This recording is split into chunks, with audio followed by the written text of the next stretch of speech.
తెచ్చిన పువ్వులతో సంతోషపడక పరకాయ ప్రవేశ విద్య తెచ్చుకుని తన శరీరాన్ని అరుణాచల దేవాలయంలో ఒక మూల ఎవరికీ కనపడకుండా విడిచిపెట్టి చిలుకలోకి ప్రవేశించి పక్కన ఉన్నటువంటి వనాల్లో వెళ్లి పారిజాత పుష్పాలు వచ్చి సుబ్రహ్మణ్యుణ్ణి సేవిస్తుండేవాడు.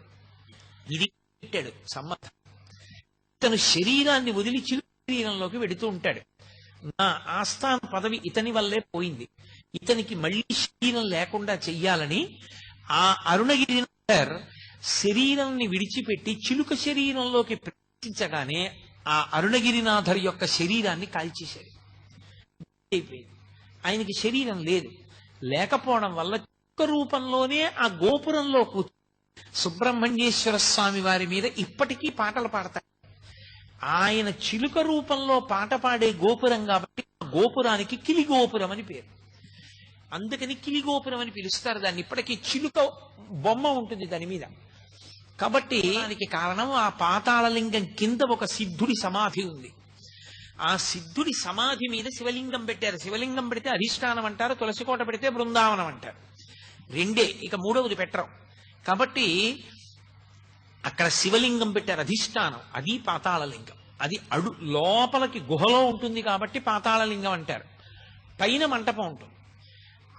అక్కడికి ఎవ్వరు వెళ్ళేవారు కాదు. అక్కడికి భగవాన్ రమణులు వెళ్ళి తపస్సు చేశారు. ఆ పాతాళలింగం, అక్కడ ఉండేటటువంటి నటరాజస్వామి దేవాలయం, అక్కడ ఉండేటటువంటి సిద్ధిప్రదాయకుడైనటువంటి విఘ్నేశ్వరుడు, సుబ్రహ్మణ్యుడు, ఇప్పటికీ తిరుమలాంబాదేవి సముద్రము అని అక్కడి నుంచి కాలువ గుండా నీరు తీసుకొచ్చి అరుణాచల క్షేత్రం లోపల పశ్చిమ దిక్కుగా ఉండేటటువంటి సరోవరానికి శివగంగా అని పేరు. అది తిరుమలాంబా సముద్రం నుంచి ఒక కాలువ ద్వారా తీసుకొస్తారు. రెండవ పక్కన ఉండేటటువంటి తీర్థం బ్రహ్మతీర్థం. అలాగే మీకు అరుణాచలంలో ఖడ్గతీర్థం, సర్వతీర్థం, ఈశాన్య తీర్థం, అగస్త్య తీర్థం, బ్రహ్మతీర్థం, శివగంగ, యమున, ఎన్ని సరస్సులు ఉంటాయి. ప్రతి సరస్సుకి స్థల పురాణం ఉంది. ఒక్కొక్క సరస్సు ఒక్కొక్క కారణానికి వచ్చింది. అగస్త్య మహర్షి ప్రతి సంవత్సరం మార్గశీర్ష మాసంలో వస్తారట. వచ్చి తన శిష్యులతో గిరి ప్రదక్షిణం చేసి ఆ సరస్సులో స్నానం చేసి పెడతారు. ఒక్కొక్క సరస్సులో స్నానానికి ఒక్కొక్క ప్రత్యేకమైన విభూతి కలుగుతుంది. ఒక సరస్సులో స్నానం చేస్తే అపారమైన భక్తి కలుగుతుంది. ఒక సరస్సులో స్నానం చేస్తే సరస్వతి కటాక్షము కలుగుతుంది. ఒక సరస్సులో స్నానం చేస్తే పాప సంచయం అంతా కూడా దగ్ధమవుతుంది. అంత గొప్ప గొప్ప సరస్సులతో నిండి ఉంటుంది ఆ క్షేత్రం అంతా.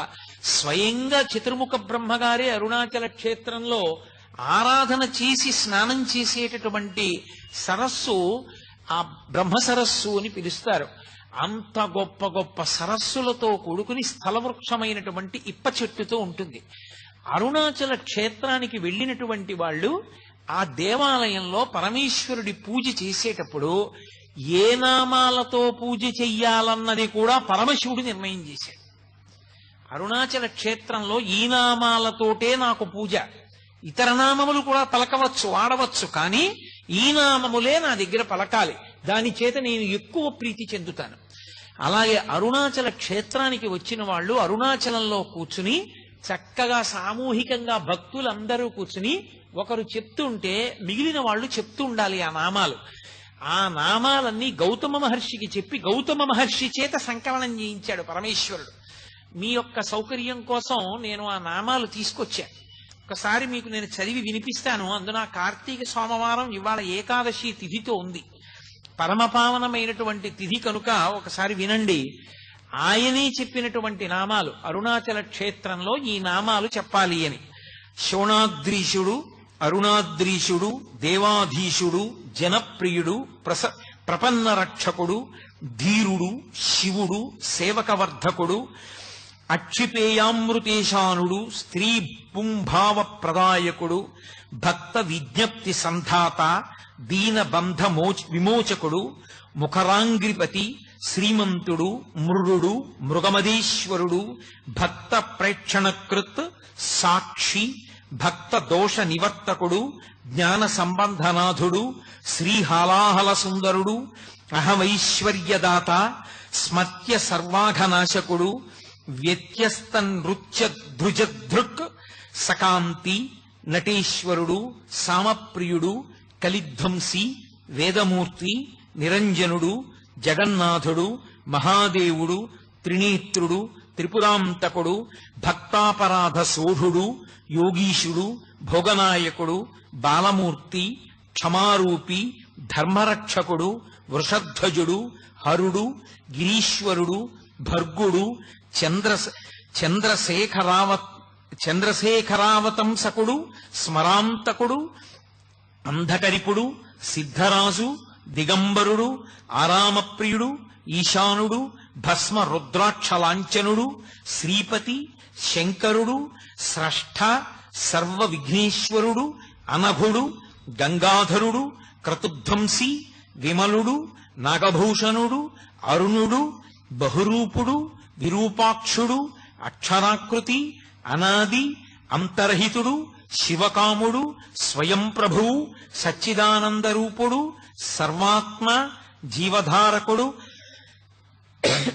స్త్రీ సంగవామ శుభగుడు, విధి, విహిత సుందరుడు, జ్ఞానప్రదుడు, ముక్తిదాత, భక్త వాంఛితదాయకుడు, ఆశ్చర్య వైభవుడు, కామి, నిరవధ్యుడు, నిధిప్రదుడు, శూలి, పశుపతి, శంభుడు, స్వయంభువుడు, గిరీశుడు, మృడుడు. ఇవి అరుణాచల క్షేత్రానికి వెళ్ళినటువంటి భక్తులు తప్పకుండా కూర్చుని చెప్పవలసినటువంటి నామములు.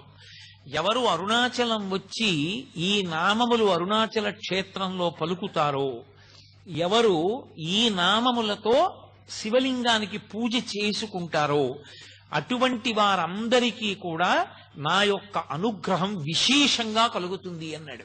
అరుణాచల క్షేత్రానికి ఉండేటటువంటి మహాత్మ్యం ఏమిటో తెలుసా? అతి ప్రాచీనమై పరమేశ్వరుడు స్వయంభూగా 3 రూపాలతో వెలిసినటువంటి క్షేత్రమైన కారణం చేత అరుణాచలంలో మీరు ఎంత చిన్న పుణ్యకార్యం చెయ్యండి, అది తీవ్ర స్థాయిలో ఫలితాన్ని ఇస్తుంది. సామాన్యమైన ఫలితం కాదు. అది ఏదో పుణ్యంగా మారి వచ్చే జన్మలో మీరు సార్వభౌముడవడం, ఏదో పుణ్యంగా మారి వచ్చే జన్మలో ఐశ్వర్యవంతుడవడం కాదు. అరుణాచలంలో చేసినటువంటి పుణ్యకార్యము పునరావృత్తి రాహిత్యమునకు తీసుకెళ్తుంది. దానికి స్కాంద పురాణంలో కొన్ని విశేషాలు చెప్తారు. అరుణాచలం కొండ మీద ఒకానొకప్పుడు ఒక సాలెపురుగు గూడు కట్టింది. గూడు కడితే లేత సూర్యకిరణాలు పడ్డాయి. పడి అది విశేషమైన కాంతితో మెరిసింది. ఆ మెరుపు కొండ మీద పడింది. కొండ స్థూల శివుడు, అది శివుడే.